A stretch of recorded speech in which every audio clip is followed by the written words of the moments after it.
Hello physics fighter. Previous લેક્ચરમાં આપણે એક્સરસાઇઝના અમુક પોર્શન જોયા હતા. 9.10 સુધી આપણે એક્સરસાઇઝ જોઈ હતી. ત્યારબાદ આપણે આજે 9.11 એક્સરસાઇઝ જોવાના છીએ. મિત્રો, હવે પછીની એક્સરસાઇઝ કન્ટિન્યુઅસ ટેલિસ્કોપ અને માઇક્રોસ્કોપ ઉપરથી છે. તો ખાસ જેને એમાં કંઈ પણ કન્ફ્યુઝન થતું હોય, કારણ કે ટેલિસ્કોપ અને માઇક્રોસ્કોપ મિત્રો બે લેન્સનું કોમ્બિનેશન છે. એસ્ટ્રોનોમિકલ ટેલિસ્કોપ એ બે લેન્સનું કોમ્બિનેશન છે, જ્યારે ટેરેસ્ટ્રિયલ ટેલિસ્કોપ છે 3 લેન્સનું કોમ્બિનેશન છે. તો જ્યારે લેન્સના કોમ્બિનેશન હોય ત્યારે એક પણ પ્રકારનું કન્ફ્યુઝન તમને રહેવું ન જોઈએ. તો જેને ટેલિસ્કોપ માઇક્રોસ્કોપના પ્રશ્નમાં કાંઈ પણ કન્ફ્યુઝન હોય એનું આજે કન્ફ્યુઝન દૂર થઈ જશે. આપણે જોઈએ દોસ્તો, 9.11 એક્સરસાઇઝ તમારી NCERTમાં છે રે ઓપ્ટિક્સમાં. એની અંદર કમ્પાઉન્ડ માઇક્રોસ્કોપ આપ્યું છે અને ઓબ્જેક્ટિવની કેન્દ્ર લંબાઈ 2 સેન્ટીમીટર છે, આઈપીસની કેન્દ્ર લંબાઈ 6.25 સેન્ટીમીટર છે અને બંને લેન્સ વચ્ચેનું ડિસ્ટન્સ 15 સેન્ટીમીટર છે. અને ક્વેશ્ચન કંઈક આવો છે. આ ક્વેશ્ચન કમ્પ્લીટ થઈ ગયો. આ તમને મેં ફિગર દોરી દીધી છે. આ ક્વેશ્ચન, આ બંને કેન્દ્ર લંબાઈ, 2 લેન્સ વચ્ચેનું ડિસ્ટન્સ. અને એવો ક્વેશ્ચન કંઈક છે કે જો તમારી ઇમેજ એટલે ફાઇનલ પ્રતિબિંબ નિયર પોઈન્ટ આગળ, એટલે નિયર પોઈન્ટ એટલે નજીક બિંદુ, જે માણસની આંખ જોવા માટે આટલે સુધી સક્ષમ હોય પ્રતિબિંબ જોવા માટે, એ 25 સેન્ટીમીટરનું જે નિયર પોઈન્ટ આગળ પ્રતિબિંબ જોઈતું હોય તો, અને પ્રતિબિંબ વિધાઉટ આંખના સ્ટ્રેસ વગર, એટલે કે આંખ ભારે ન લાગે એવી રીતે સરળતાથી જોવું હોય તો ક્યાં જતું રહે પ્રતિબિંબ? અનંત અંતરે. તો તમને સરળતાથી તમારી આંખ જોઈ શકે. તો બે કેસમાં નિયર પોઈન્ટ આગળ પ્રતિબિંબ મળે, એટલે કે 25 સેન્ટીમીટરે ઇમેજ જોઈએ તો, અને અનંત અંતરે પ્રતિબિંબ મળે તો, આ બે કેસમાં વસ્તુને ક્યાં મૂકવી જોઈએ?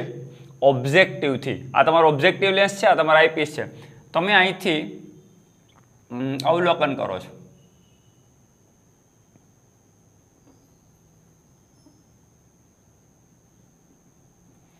અવલોકન કરતા છે તો પહેલાં તમને આ વસ્તુ ક્યાં દેખાશે?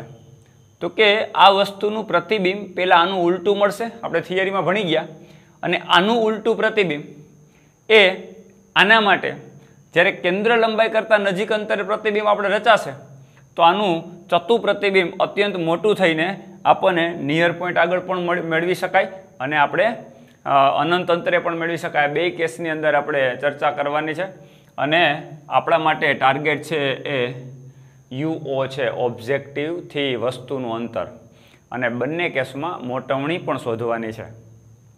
આમ તો પ્રશ્ન તમારી સામે છે જ, પણ પ્રશ્ન સમજવો બહુ જરૂરી છે. ઓકે, તો વસ્તુને ક્યાં મૂકી? તો વસ્તુ અંતર તો આપણી પાસે છે નહીં. બે લેન્સ વચ્ચેનું અંતર આપ્યું છે. મિત્રો, પહેલાં તો આઈપીસ ઓબ્જેક્ટિવની કેન્દ્ર લંબાઈ આપી દીધી છે અને બંને લેન્સ વચ્ચેનું ડિસ્ટન્સ પણ આપી દીધું છે અને UO તમારે શોધવાનો છે. તો પહેલાં ઓબ્જેક્ટિવ માટે કાંઈ ખબર નથી એનું પ્રતિબિંબ ક્યાં મળે એ ખબર નથી, વસ્તુ અંતર છે કંઈ ખબર. એટલે ઓબ્જેક્ટિવનું ઇક્વેશન મૂકવાથી તમને કાંઈ મળવાનું નથી. તો પહેલાં આઈપીસનું મુકાય. શું કામ? કે આઈપીસ માટે તમને ખબર છે કે ફાઇનલ પ્રતિબિંબ આઈપીસ દ્વારા ક્યાં રચાય? નિયર પોઈન્ટ આગળ. એટલે પ્રતિબિંબ અંતર પણ ખબર છે અને કેન્દ્ર લંબાઈ પણ ખબર છે. તો આઈપીસ માટે વસ્તુ ક્યાં હશે એ ખબર પડી જાય. તો ખરેખર આઈપીસની વસ્તુ એટલે કોણ હોય મિત્રો? આનું પ્રતિબિંબ. કારણ કે આનું વસ્તુ અહીંયા કંઈક ઊંધું પ્રતિબિંબ રચે. આમ ધારો કે ચલો અહીં ઉલટું પ્રતિબિંબ રહી છે. તો આ ઉલટું પ્રતિબિંબ એ આઈપીસ માટે શું થઈ જશે? વસ્તુ. તો આઈપીસ માટે તમારે વસ્તુ અંતર મેળવો એ જ આનું પ્રતિબિંબ અંતર થશે. આપણે થિયરી કમ્પ્લીટ ભણી ગયા હોય તો લગભગ પ્રોબ્લેમ થાય નહીં. તો આઈપીસનું પ્રતિબિંબ અંતર, વસ્તુ અંતર મેળવી લ્યો એ ઓબ્જેક્ટિવ માટે શું થશે? પ્રતિબિંબ અંતર થઈ જશે. રાઈટ? તો અત્યારે આપણે આઈપીસ માટે વસ્તુ અંતર મેળવીએ તો એનું સૂત્ર મૂકીએ, -1/UE + 1/VE is equal to 1/FE. E for eyepiece, O for objective. Clear? Okay, minus 1/UE તો આપણે મેળવવાનું છે, પ્લસ 1/VE આનું પ્રતિબિંબ આપાત પ્રકાશની વિરુદ્ધ છે એટલે નેગેટિવ આવશે, પણ કેટલું? 25 એટલે -25 ઇઝ ઇક્વલ ટુ આની કેન્દ્ર લંબાઈ 6.25 એટલે 1/6.25. મિત્રો હવે UE ને આપણે કરતા બનાવશું, આ સામે જશે એટલે પ્લસ થશે એટલે -1/UE ઇઝ ઇક્વલ ટુ આ સામે જાય પ્લસ એટલે 1/25 પ્લસ 1/6.25. ક્લિયર? આના માટે આપણે લસા લેશું 25 છે એટલે 1 ઉપર 6.25 ને કેટલાય ગુણશો તો 25 આવશે 4 એટલે આ તમારા માટે થશે 4. તો ફાઇનલી 4 + 1 એટલે 5/25 ઇક્વલ ટુ -1/UE. આનું વ્યસ્ત કરશો એટલે UE ઇઝ ઇક્વલ ટુ 25/5 થઈ જશે એટલે 5 અને અહીં નેગેટિવ સાઇન છે એટલે -5 સેન્ટીમીટર.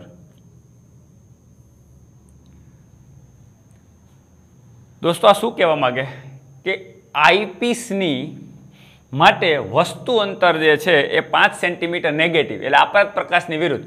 હા, તો અહીંથી 5 સેન્ટીમીટર, આ પ્રતિબિંબ કેટલા સેન્ટીમીટર અંતરે રચાણું? 5 સેન્ટીમીટર. એ ખરેખર શું છે?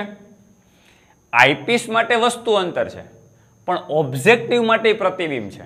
તો પ્રતિબિંબ અંતર કેટલું થશે? અહીંથી ઓબ્જેક્ટિવથી 10 સેન્ટીમીટર મિત્રો, કારણ કે ટોટલ 15 છે, આ તો 5 થઈ ગયું તો આ 10 સેન્ટીમીટર હોય. તો બધી જ વસ્તુ ક્લિયર થઈ ગઈ કે પહેલાને કારણે પ્રતિબિંબ 10 સેન્ટીમીટર મળે છે, ઉલટું પ્રતિબિંબ. આ પ્રતિબિંબ આના માટે વસ્તુ થાય, એ વસ્તુ અંતર આપણે મેળવી લીધું 5 સેન્ટીમીટર. આ ફાઇનલ આનું પ્રતિબિંબ અહીંયા રચશે અને નિયર પોઈન્ટ આગળ છે. ક્લિયર? તો આ વસ્તુ થઈ ગયું આઈપીએસ માટે વસ્તુ અંતર. હવે તમે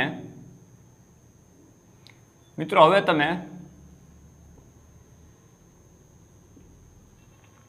આના માટે મેળવી શકો ઓબ્જેક્ટિવ માટે. શું કામ?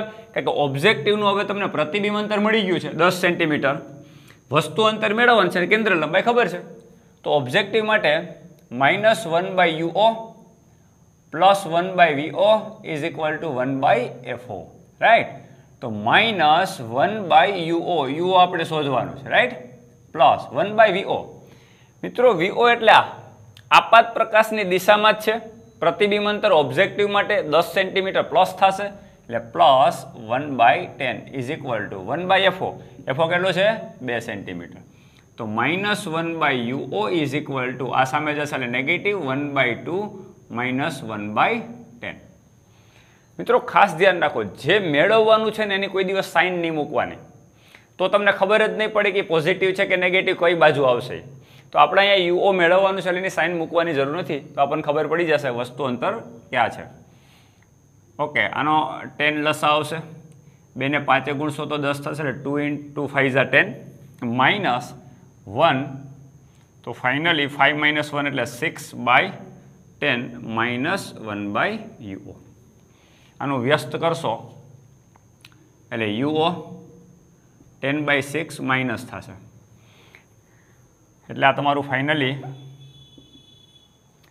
વસ્તુ અંતર 5 - 1 4 સોરી નંબર થશે 4. અહીંયા તમારું 5 - 1 4 થશે, 4/10 10/4 વ્યસ્ત કરી અને નેગેટિવ સાઇન આગળ આવશે. મિત્રો તો આ ફાઇનલી 10/4 એટલે કેટલું થયું? 2.5 સેન્ટીમીટર નેગેટિવ. મિત્રો તો ફાઇનલ આપણો આન્સર આવી ગયો કે જો નિયર પોઈન્ટ આગળ તમારે પ્રતિબિંબ જોઈતું હોય તો વસ્તુ અંતર -2.5 એટલે કઈ બાજુ? આપાત પ્રકાશની વિરુદ્ધ, એટલે આ તમારું 2.5 સેન્ટીમીટર હોવું જોઈએ. જો તમારે પ્રતિબિંબ નિયર પોઈન્ટ આગળ જોઈતું હોય તો તમારે 2.5 સેન્ટીમીટર વસ્તુને મેળવજો. આ પહેલો પ્રશ્ન ક્લિયર. હવે આવે મેગ્નિફિકેશન, મોટવણી. તો મોટવણીનું સૂત્ર દોસ્તો આપણે ભણી ગયા. મોટવણીનું સૂત્ર બંનેની મોટવણીનો ગુણાકાર હોય એટલે M is equal two MO × ME હોય. અને આઈપીસની મોટવણીના સૂત્ર આપણે બે જોયા. એક તો 1 + d/fe અને એક d/fe. ક્લિયર? પણ 1 + d/fe ક્યારે મુકાય મિત્રો? જ્યારે પ્રતિબિંબ તમારે નિયર પોઈન્ટ આગળ જોતું હોય તો ઇક્વેશન તમારું આવે 1 + d/fe. અને જો પ્રતિબિંબ અનંત અંતરે જોતું હોય તો 1 નો આવે d/fe. આપણે સાબિત કરેલું છે આપણે આગળના લેક્ચરમાં. ક્લિયર? અને ઓબ્જેક્ટિવની મોટવણી ઇન્વર્ટેડ પ્રતિબિંબ છે દોસ્તો. ઇન્વર્ટ છે, ઉલટું પ્રતિબિંબ. એટલે પ્રતિબિંબ અંતર છેદમાં વસ્તુ અંતર તો આવશે પણ નેગેટિવ, એટલે -VO/UO. પણ ઓબ્જેક્ટિવ માટે છે તો ઓબ્જેક્ટિવનું ફાઇનલ પ્રતિબિંબ, ઓબ્જેક્ટિવ માટે ફાઇનલ પ્રતિબિંબ અંતર VO અને વસ્તુ અંતર UO થશે, નેગેટિવ થશે, ઇન્વર્ટેડ પ્રતિબિંબ મળે છે. ક્લિયર? ઓકે, તો M = ચલો VO. ઓબ્જેક્ટિવ માટે VO એટલે આ ઓબ્જેક્ટિવનું પ્રતિબિંબ અંતર 10 સેન્ટીમીટર આપણને મળ્યું. ક્લિયર? તો આ તમારા માટે 10, એટલે આ 10. ઓબ્જેક્ટિવ માટે વસ્તુ અંતર એટલે 2.5, અહીં રહ્યું આ પણ -2.5, એટલે આ થશે તમારું -2.5. 1 + d/fe. તો 1 + d/fe, d તમારે કેટલો જોઈએ છે? 25 સેન્ટીમીટર, એટલે આ થશે તમારું 25 સેન્ટીમીટર. બાય FE તમારો થશે આઈપીસની કેન્દ્ર લંબાઈ 6.25. તો મિત્રો ફાઇનલી આ માઇનસ પ્લસ થઈ જશે, એટલે 10/2.5 એટલે થશે તમારું 4. એટલે આ થઈ ગયું 4. 6.25 ને 4 ગુણશો એટલે 25 થઈ જાય, એટલે 6.25 4 25, એટલે ઉપર 4 આવશે ને નીચે +1 આવશે, એટલે કેટલું થશે? 5. 5 ચોક 20. મોટવણી તમને મળશે 20. મેગ્નિફિકેશનને યુનિટ ન હોય મિત્રો, એકમ પરિમાણ રહિત છે, એટલે મેગ્નિફિકેશન તમને 20 મળશે. આનો મતલબ શું કે જો નિયર પોઈન્ટ આગળ પ્રતિબિંબ રચાતું હોય તો વસ્તુ કરતાં 20 ગણું પ્રતિબિંબ તમને મળશે. એનો મેગ્નિફાઈંગ પાવર થઈ ગયો. તો આ એક વસ્તુ. હવે એ જ કેસ તમે બદલી નાખો. જો આ ઇમેજ તમારે અનંત અંતરે જોતી હોય આમ, તો આ વસ્તુ ક્યાં હોવી જોઈએ દોસ્તો? તો આ વસ્તુ અંતર કેટલું લેવું જોઈએ? મેળવવાનું નથી. જો અનંત અંતરે પ્રતિબિંબ જોઈતું હોય તો આના કેન્દ્ર લંબાઈ જેટલા અંતરે જ વસ્તુ અંતર મૂકવાની થાય. તો આની કેન્દ્ર લંબાઈ જેટલા અંતરે વસ્તુ અંતર તમે મૂકો તો તમારા માટે આઈપીસ માટે ઇક્વેશન મૂકો તો UE તમને ઓલરેડી હવે ખબર પડી ગઈ છે. ઇન્ફિનિટિવ અંતરે પ્રતિબિંબ જોઈ લે, VE ઇન્ફિનિટિવ છે આપણને ખ્યાલ છે, એટલે આ ઇન્ફિનિટિવ અંતરે કોના માટે? આઈપીસ માટે અનંત અંતરે પ્રતિબિંબ, એટલે ફાઇનલી પ્રતિબિંબ તમારે ઇન્ફિનિટિવ અંતરે જોઈએ, આ ઇન્ફિનિટિવ આવશે. આઈપીસની કેન્દ્ર લંબાઈ 6.25 આવશે, એટલે આ 6.25 થઈ. તો વસ્તુ અંતર તમારું ક્યાં હોય? 6.25 જ હોય, કારણ કે આ તમે 6.25 મૂકી દો. 1/∞ એટલે શું થઈ ગયું? 0. તો આ થઈ ગયું 1/6.25 અને આ થઈ ગયું 1/UE. તો UE = FE. કારણ કે સ્વાભાવિક છે તો તમારે અનંત અંતરે પ્રતિબિંબ જોતું હોય તો કેન્દ્ર લંબાઈ જેટલા અંતરે વસ્તુ મૂકવી જોઈએ. એટલે આ પ્રતિબિંબ તમને ઉલટું મળશે ક્યાં આગળ? કેટલા અંતરે? 6.25 સેન્ટીમીટર અંતરે હશે તો જ તમને પ્રતિબિંબ ક્યાં મળશે? અનંત અંતરે મળશે. તો આના માટે વસ્તુ અંતર 6.25 અને પ્રતિબિંબ અંતર ઇન્ફિનિટિવ. ઓકે, હવે આ તમારે ઓબ્જેક્ટિવનું જ મેળવવાનું થાય, બાકી તો બધું આમાં ખબર જ છે. તો ઓબ્જેક્ટિવ માટે ઇક્વેશન રેડી જ છે આપણી પાસે. આપણને એક કેસમાં મોટવણી પણ મળી ગઈ, વસ્તુ અંતર પણ મળી ગયું, રાઈટ મિત્રો? હવે પ્રતિબિંબ ક્યાં જોઈએ છે આપણે? અનંત અંતરે. ઓબ્જેક્ટિવ માટે આ મેળવવાનું છે UO, એટલે એમને -1/UO એમને +1/VO. ઓબ્જેક્ટિવ માટે પ્રતિબિંબ અંતર આટલું છે. આટલું એટલે કેટલું? તો કે 15 માંથી 6.25 માઇનસ કરો એટલા અંતરે મળતું હોય તો જ તમારું પ્રતિબિંબ ઇન્ફિનિટિવ અંતરે જશે. એટલે 10 - 6.25 એ આ તમારું છે આટલું. આ 10 સેન્ટીમીટર પહેલાં હતું, હવે તમારું 10 - 15 આ 15 છે, એમાંથી 6.25 માઇનસ કરી નાખો એટલે આ પ્રતિબિંબ તમારું કેટલા અંતરે હોય? 10 સેન્ટીમીટર ના હોય. કેટલા હોય? 15 - 6.25 કરીએ એટલે 15 માંથી 6 માઇનસ કરીએ એટલે 9, એટલે 25 એટલે આ થઈ ગયું તમારું 9.25 6 માઇનસ કરશો એટલે 9 8.75 સોરી 8.75 કારણ કે 0.25 છે 9માંથી 6 માઇનસ અને 0.25 કેન્સલ કરશો એટલે 8.75 clear is equal two 1/FO ઓબ્જેક્ટિવની કેન્દ્ર લંબાઈ +2 સેન્ટીમીટર છે એટલે 1/2 મિત્રો 8.75 પોઝિટિવ આવશે કે નેગેટિવ આની સાઇન તો મૂકવાની નથી 8.75 તમારું ઉલટું પ્રતિબિંબ મળે છે આપાત પ્રકાશ માટે ઓબ્જેક્ટિવ માટે આપાત પ્રકાશની દિશામાં જ મળે છે ઉલટું પ્રતિબિંબ મળે છે પણ આ પોઝિટિવ આવશે કારણ કે આ પ્રતિબિંબ ઓબ્જેક્ટિવ માટે આપાત પ્રકાશની દિશામાં થાય પોઝિટિવ થશે યુઓનું સાઇન મૂકવાની નથી કારણ કે એ તો તમારે મેળવવાનું છે અને ઓબ્જેક્ટિવની કેન્દ્ર લંબાઈ 2 સેન્ટીમીટર તો finally -1/UO is equal two 1/2 આ સામે જશે એટલે -1/8.75 8.75 અને 2 એટલે 16 અને 17.5 આનો 17.5 લસા આવશે એટલે ઉપર 8.75 આવશે મિત્રો અને અહીંયા 2 આવશે એટલે 8.75 - 2 એટલે ફાઇનલી -1/UO 8.75 માંથી 2 માઇનસ કરીએ એટલે 6.75 બાય 17.5 ક્લિયર વ્યસ્ત કરીએ એટલે UO ઇઝ ઇક્વલ ટુ આ માઇનસ સાઇન સામે વહી જશે 17.5 છેદમાં 6.75 -17.5 6.75 ઇઝ ઇક્વલ ટુ લગભગ 2.59 આસપાસ આવશે રાઈટ હવે આમાં તો મોટવણીની અંદર તમારું એમ ઇઝ ઇક્વલ ટુ અનંત અંતરે પ્રતિબિંબ દોસ્તો જોઈએ છે એટલે તમારે મોટવણીનું સૂત્ર સીધું MO અને ME આનો ગુણાકાર એટલે આ તમારું થશે VO/UO અને આ થશે તમારું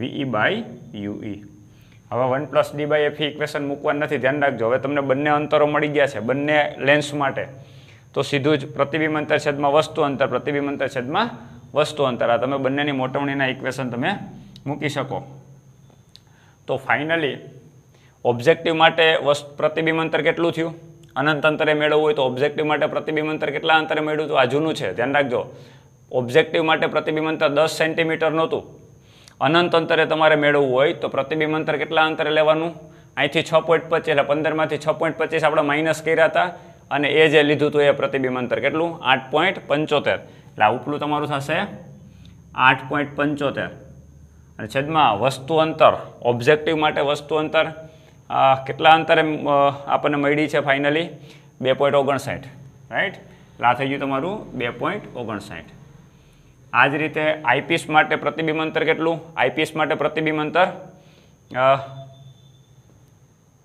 આઈપીસ માટે પ્રતિબિંબ તમારે જોઈએ છે ઇન્ફિનિટિવ અંતર એટલે અહીંયા આવશે તમારું D/FE અનંત અંતર પ્રતિબિંબ જોઈએ D/FE એટલે D એટલે તમારું 25 અને FE એટલે આઈપીસની કેન્દ્ર લંબાઈ આઈપીસની કેન્દ્ર લંબાઈ કેટલી છે 6.25 ક્લિયર આ 25 ફાઇનલી આનો એક આન્સર કરશો એટલે તમારું આવી જશે લગભગ 13.5ની આસપાસ તો આ તમારું ફાઇનલ 13.5ની આસપાસ આન્સર આવશે એટલે મોટવણી તમારે જો ઇન્ફિનિટિવ અંતરે જોઈતું હોય તો ઇક્વેશન D/FE આપણે 1+D/FE મૂકવાનું નથી D એટલે નિયર પોઈન્ટ 25 અને FE એટલે આઈપીસની કેન્દ્ર લંબાઈ 6.25 આ બધી વસ્તુનું કેલ્ક્યુલેશન કરશો એટલે 13.5ની આસપાસ તમારી મોટવણી આવી જશે તો આ જુદા જુદા કેસની અંદર તમારા માઇક્રોસ્કોપની અંદર કેવી રીતે ફાઇનલી મોટવણી મેળવવી એ ખાસ ઇક્વેશન ધ્યાન રાખજો ગમે એ સૂત્ર મૂકી દેશો તો આન્સર આવશે નહીં એટલે અહીંયા તમારું આ ફાઇનલ 9.11 એક્સરસાઇઝ પૂરી થઈ આપણે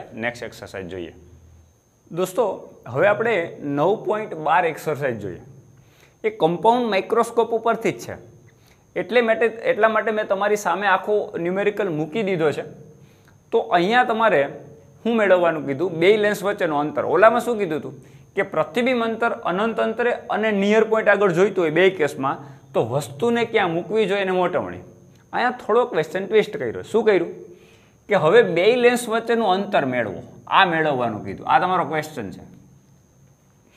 આ પણ આમ તો ક્વેશ્ચન જ છે કે પ્રતિબિંબ ક્યાં મળશે, પણ આ ત્યાં સુધી નહીં મળે જ્યાં આ નહીં મળે. પહેલાનું પ્રતિબિંબ અંતર આપણે મેળવવું પડશે, બીજા માટે વસ્તુ અંતર મેળવવું પડશે, અને ફાઇનલી એટલે કે ઓબ્જેક્ટિવ માટે પ્રતિબિંબ અંતર અને આઈપીસ માટે વસ્તુ અંતર. આ તમે બે મેળવો અને આ બેનો તમે સરવાળો કરો ત્યારે તમને શું મળે? બે લેન્સ વચ્ચેનું અંતર મળે. એટલે પહેલાં મેં ઓબ્જેક્ટિવ માટે ઇક્વેશન મૂક્યું, તમે જો 1/VO - 1/U = 1/f આ તો લેન્સનું ઇક્વેશન છે. પહેલા માટે પ્રતિબિંબ અંતર જોઈએ એટલે એને કરતા બનાવ્યો, વસ્તુ અંતર આ સામે જશે એટલે 1/U + 1/FO. યુ એટલે પહેલા લેન્સ માટે વસ્તુ અંતર 9 મિલીમીટર આપ્યું. એટલે આમાં બધી વસ્તુ કીધીશું તો કે ઓબ્જેક્ટિવની કેન્દ્ર લંબાઈ 0.8 સેન્ટીમીટર છે એટલે કે 8 mm છે. આઈપીસ એના કરતાં ઘણો મોટો છે, એની કેન્દ્ર લંબાઈ 2.5 સેન્ટીમીટર છે. અને ઓબ્જેક્ટિવથી વસ્તુ 9 mm દૂર મૂકી તો બે લેન્સ વચ્ચેનું અંતર, સ્પષ્ટ પ્રતિબિંબ મેળવવા માટે બે લેન્સ વચ્ચેનું અંતર શોધવાનું કીધું. તો મિત્રો આની ઉપર તમે આ ઇક્વેશન મૂકો તો વસ્તુ અંતર તો રેડી છે 9 mm એટલે 0.9 સેન્ટીમીટર એટલે -0.9 આપાત પ્રકાશની વિરુદ્ધ પ્લસ FO એટલે આઈપીસ ઓબ્જેક્ટિવની કેન્દ્ર લંબાઈ 0.8. આ ઇક્વેશન ફાઇનલી તમે સોલ્વ કરશો એટલે તમને 7.2 સેન્ટીમીટર મળે. એટલે આ ક્વેશ્ચન તમારો સોલ્વ, 7.2 સેન્ટીમીટર ક્લિયર. એટલે ઓબ્જેક્ટિવથી પ્રતિબિંબ તમારું 7.2 સેન્ટીમીટર મળે, રાઈટ. હવે આ પ્રતિબિંબ, હવે આના માટે વસ્તુ અંતર મેળવવાનું તો આઈપીસ માટે આપણે સૂત્ર મૂકીએ, -1/UE + 1/VE 1/FE. 1/UE ને કરતા બને તો 1/VE એટલે આઈપીસ માટે પ્રતિબિંબ. મિત્રો સ્પષ્ટ પ્રતિબિંબ મેળવવાનું કીધું એનો મતલબ નિયર પોઈન્ટ આગળ, એટલા માટે 25 એટલે -25 એટલે આપાત પ્રકાશની વિરુદ્ધ થાય એટલે આ તમારું થશે -25 VE માઇનસ આઈપીસની કેન્દ્ર લંબાઈ 2.5. આ ફાઇનલી કેલ્ક્યુલેશન કરતો એટલે UE = -2.27 મળ્યું. એટલે આઈપીસ માટે વસ્તુ અંતર કેટલું મળ્યું દોસ્તો? 2.27. એટલે અહીંથી આ 7.2 દૂર છે અને આ લેન્સ આ પ્રતિબિંબથી કેટલો દૂર છે? 2.27.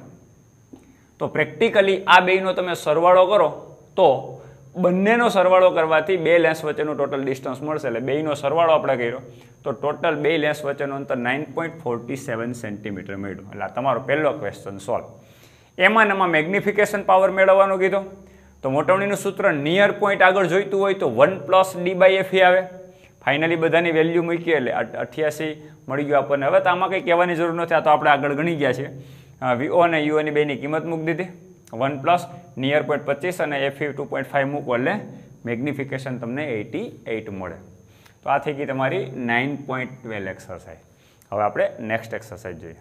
હવે દોસ્તો એક્સરસાઇઝ નંબર 9.13 જોઈએ. આમાં બહુ કોમ્પ્લિકેટેડ નથી પણ એક તમને ટેલિસ્કોપનો આઈડિયા આવી જાય એટલા માટે. મિત્રો ટેલિસ્કોપની અંદર ઓબ્જેક્ટિવ બહુ જ મોટો હોય તો ટેલિસ્કોપની અંદર ઓબ્જેક્ટિવ બહુ મોટો હોય, ઓબ્જેક્ટિવની કેન્દ્ર લંબાઈ FO = 144 સેન્ટીમીટર આઈપી અને આઈપીસ એની સાપેક્ષ અત્યંત નાનો હોય અને એની કેન્દ્ર લંબાઈ FE = 6 સેન્ટીમીટર આઈપી. તો તમારું બહુ જ સિમ્પલ ક્વેશ્ચન છે કે ટેલિસ્કોપની મોટવ શક્તિ શોધો. તો ટેલિસ્કોપની મોટવણીનું સીધું સૂત્ર FO/FE થાય તો તમારા માટે 144 FO અને FE તમારા માટે 6 સેન્ટીમીટર, રાઈટ. તો તમને ખબર છે કે આટલો મોટો ડિફરન્સ હોય તો જ તમને મોટવણી મોટી મળશે. તો આની અંદર મોટવણી કેટલી મળશે? 6 દુ 12, 2 અને 6 ચોક 24 એટલે આ તમારું મળી મોટવણી 24. આનો મતલબ પ્રતિબિંબ હશે વસ્તુ એના કરતાં 24 ગણું મોટું તમને એનલાર્જ કરીને આપશે. અથવા તો એંગલ છે, ખૂણાની આપણે વાત કરીએ તો બે વસ્તુ વચ્ચેનું દાખલા તરીકે ખૂણો, તમારી આંખ સાથે બનાવેલો ખૂણો 1 મિનિટનો હોય તો તમને 24 મિનિટનો ખૂણો કરીને બતાવે છે. એનો મતલબ એનું કોણીય મોટવણી જે છે એ 24 ગણી વધારે, એટલે ખૂણો 1 મિનિટનો બતાવતું હોય તો 24 ગણું મોટો તમને ખૂણો મોટો કરીને આપે. એટલે બે વસ્તુને તમે વધુ સારી રીતે સેપરેટ જોઈ શકો, નહીં તો બંનેના પ્રતિબિંબ એકબીજામાં પડી જાય. તો આ તમને એની મોટો શક્તિ. અને બીજું એમાં પૂછ્યું છે કે બંને લેન્સ વચ્ચે ઓબ્જેક્ટિવ અને આઈપીસ વચ્ચેનું અંતર ગણો. તો મિત્રો સિમ્પલ, ઓબ્જેક્ટિવ અને આઈપીસ વચ્ચેનું અંતર FO અને પ્લસ FE આ જ હોય. એટલે કે ટ્યુબ લંબાઈ L = FO + FE. નોર્મલ કેસની અંદર ટેલિસ્કોપમાં ટ્યુબ લંબાઈ એ જ બે લેન્સ વચ્ચેનું અંતર હોય એટલે FO + FE. એટલે તમારા માટે ટ્યુબ લંબાઈ FO + FE = 144 + 6 આ બંને થશે એટલે 150. તો તમારા માટે બે લેન્સ વચ્ચેનું અંતર જે 150 સેન્ટીમીટર આવશે. એટલે આ તમારા માટે ટેલિસ્કોપની 9.13 એક્સરસાઇઝ, રાઈટ. અને હવે પછીની નેક્સ્ટ એક્સરસાઇઝ પણ આપણે જોઈએ. મિત્રો હવે આપણે 9.14 એક્સરસાઇઝ જોઈએ.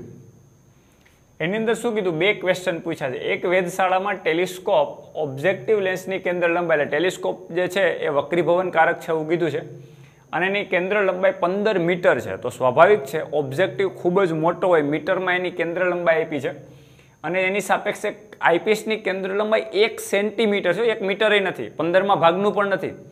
એટલે આ જ્યારે છે એ 15 મીટર છે, એની સામે આઈપીસ 1 સેન્ટીમીટરની કેન્દ્ર લંબાઈ ધરાવે તો કોણીય મોટવણી શોધો. તો મિત્રો એ તો બહુ જ સિમ્પલ છે કે લેન્સની કોણીય મોટવણી એટલે ટેલિસ્કોપની કોણીય મોટવણી પણ કેટલું થાય, FO/F જ થશે. હમણાં જ આપણે કીધું કે ખૂણો પણ 1 મિનિટનો દાખલા તરીકે બે વસ્તુ વચ્ચે રચાતો હોય તો તમને 15 ગણો કરીને આપે, એનો મતલબ કે 15 મિનિટનો ખૂણો થઈ જાય. તો અહીંયા તમે જોજો આ ટેલિસ્કોપ, આવા પ્રકારના ટેલિસ્કોપ જે છે એની મોટવણી કેટલી મળતી હોય, કોણી મોટવણી, અને કેટલા ગણો ખૂણો મોટો કરીને આપે.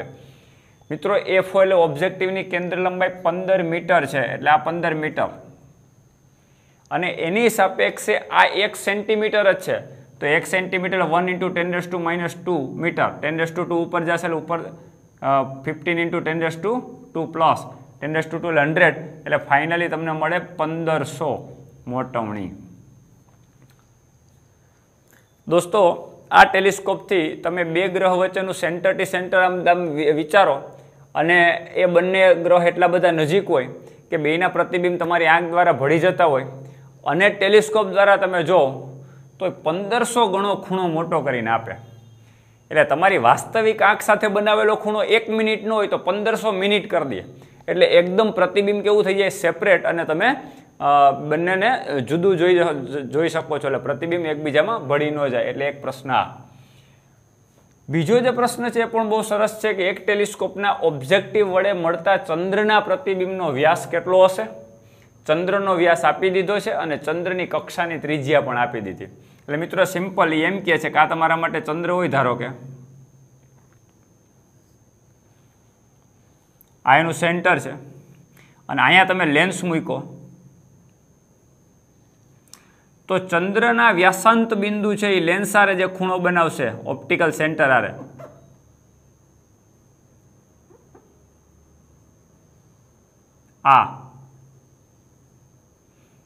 આ જે એંગલ મળશે એ, અને અહીંયા તમે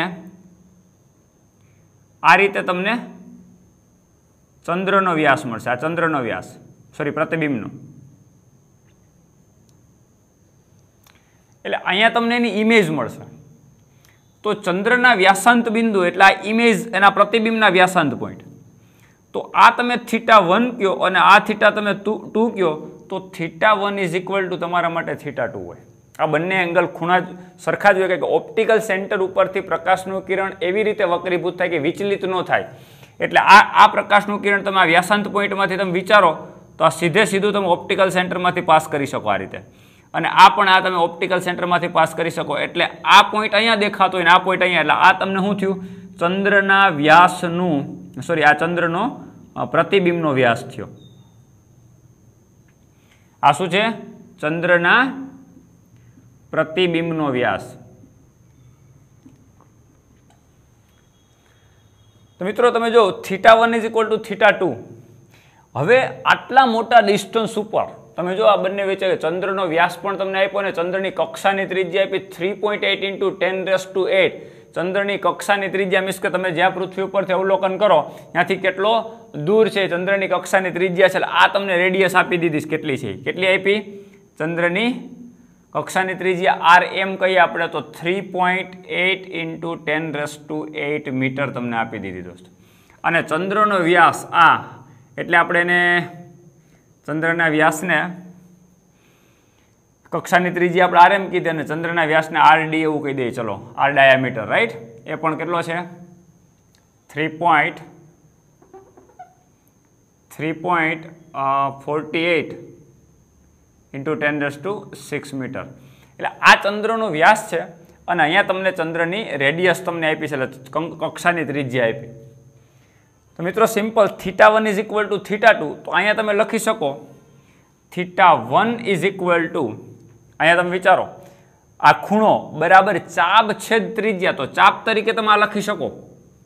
આ અત્યંત મોટું હોય અને એની સાપેક્ષે આ અંતર નાનું ગણી શકાય એનો વ્યાસ, તો અહીંયા તમારું આ જે છે એ તમારે ચાપ તરીકે લઈ શકો. એવું ના કરવું હોય તો તમે એના બે ભાગ કરો આમ સીધા, તો આ તમારા માટે tan θ બરાબર સામેની બાજુ છેદમાં પાસેની બાજુ. પાસેની બાજુ એટલે ચંદ્રથી ને ક્યાં સુધીનું, લેન્સ સુધીનું અંતર એટલે આ rm, એની રેડિયસ કક્ષાની ત્રિજ્યા, અને સામેની બાજુ એટલે આ ચંદ્રના વ્યાસનું અડધું. એવું કરો ને પછી પાછુંનું ડબલ કરવું તો એવું કરાય નહીં, એ તો બહુ કોમ્પ્લિકેટેડ થઈ જાય. સીધું થીટા સામેની બાજુ ચાપ લઈ લેવાની, એટલે કે ખૂણો બરાબર ચાપ છેદ ત્રિજ્યા, એટલે ખૂણો બરાબર ચાપ. ચાપ તરીકે કોણ કામ કરશે?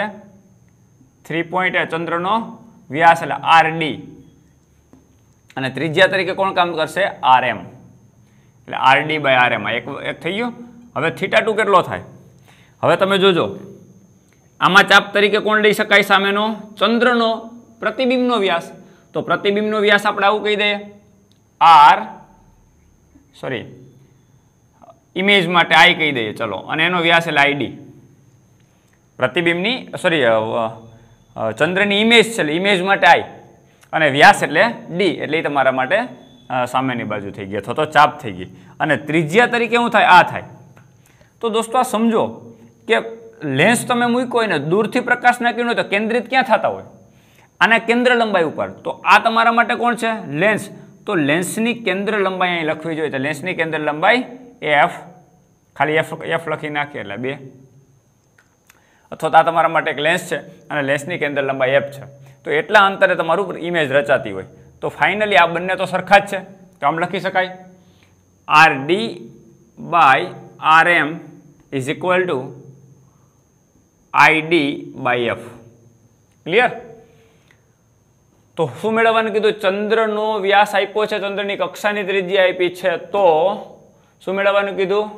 ચંદ્રના પ્રતિબિંબનો વ્યાસ શોધો. ચંદ્રના પ્રતિબિંબનો વ્યાસ એટલે id.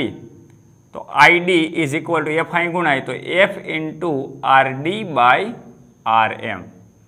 તો finally id is equal to f એટલે આ લેન્સની કેન્દ્ર લંબાઈ. તો લેન્સની કેન્દ્ર લંબાઈ આપી છે, જોજો. ટેલિસ્કોપ ઓબ્જેક્ટિવ લેન્સની કેન્દ્ર લંબાઈ 15 મીટર અને આઈપીસની કેન્દ્ર લંબાઈ 1 સેન્ટીમીટર. તો આ કયો લેન્સ હોય તમારો? આ કયો લેન્સ હોય? વસ્તુમાંથી આવતા પ્રકાશના કિરણો એ સીધા ઓબ્જેક્ટિવમાં ભટકાતા, ઓબ્જેક્ટિવની કેન્દ્ર લંબાઈ લેવાની હોય. તો ઓબ્જેક્ટિવની કેન્દ્ર લંબાઈ તમારા માટે 15 મીટર છે, એટલે આ તમારું 15. ક્લિયર? rd એટલે કોનો વ્યાસ થશે? rd એટલે આનો વ્યાસ થશે ચંદ્રનો. આપણે rd જ કીધું ને. ઓકે, એટલે કેટલું થશે? 3.48 ગુણ્યા 10⁶. અને rm એટલે rm ઇઝ ઇક્વલ ટુ આની રેડિયસ આપણે કીધી છે, એટલે 3.8 ઇન્ટુ 10⁸. તો ફાઇનલી આનું કેલ્ક્યુલેશન કરશો તો id ઇઝ ઇક્વલ ટુ તમને જે મળશે એ તમારા માટે શું થશે? પ્રતિબિંબનો વ્યાસ. તો પ્રતિબિંબનો વ્યાસ આઈ થિંક આપણે આનું કેલ્ક્યુલેશન કરશો એટલે 13 સેન્ટીમીટર મળે છે. તમે જો ચંદ્રનો વાસ્તવિક વ્યાસ છે એ 3.48 ગુણ્યા 10⁶ મીટર છે. જ્યારે એનો તમે ઓબ્જેક્ટિવથી તમે એનો પ્રતિબિંબનો વ્યાસ મેળવો તો ખાલી 13 સેન્ટીમીટર થઈ જાય.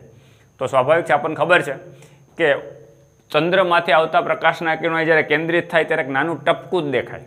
તો એ જે ટપકું દેખાય છે મિત્રો, એ પ્રતિબિંબ છે, અને પ્રતિબિંબનો વ્યાસ ખાલી કેટલો મળે? નિયર અબાઉટ 13 સેન્ટીમીટર મળે. આવડો મોટો ચંદ્રના પ્રતિબિંબનો વ્યાસ માત્ર કેટલો મળે? 13 સેન્ટીમીટર જેટલો મળે. તો આ તમારા માટે થઈ ગઈ એક્સરસાઇઝ નંબર 9.14. રાઈટ? તો હવે એના પછી નેક્સ્ટ એક્સરસાઇઝ આપણે આગળના હવે પછીના લેક્ચરમાં જોઈશું. મિત્રો, આજે ટેલિસ્કોપ અને માઇક્રોસ્કોપની જેટલી પણ ક્વેરી અથવા તો એનસીઆરટીની અંદર એક્સરસાઇઝ આપી હતી આપણે કમ્પ્લીટ કરી લીધી, એટલે તમને આઈડિયા આવી ગયો છે કે ટેલિસ્કોપ અને માઇક્રોસ્કોપમાંથી કેવા કેવા પ્રકારના ક્વેશ્ચન પૂછાય. તો આ ખાસ ધ્યાન રાખવાનું છે. એની થિયરી ન સમજાતી હોય તો ફરીથી 2 વખત વિડીયો લેક્ચર જોઈ લેવાનો, આ ન્યુમેરિકલ પણ જોઈ લેવાના, અને પછી જ આપણે આગળ એક્સરસાઇઝની અંદર જવાનું છો. તો હવે પછીની એક્સરસાઇઝ આપણે નેક્સ્ટ લેક્ચરમાં જોઈશું.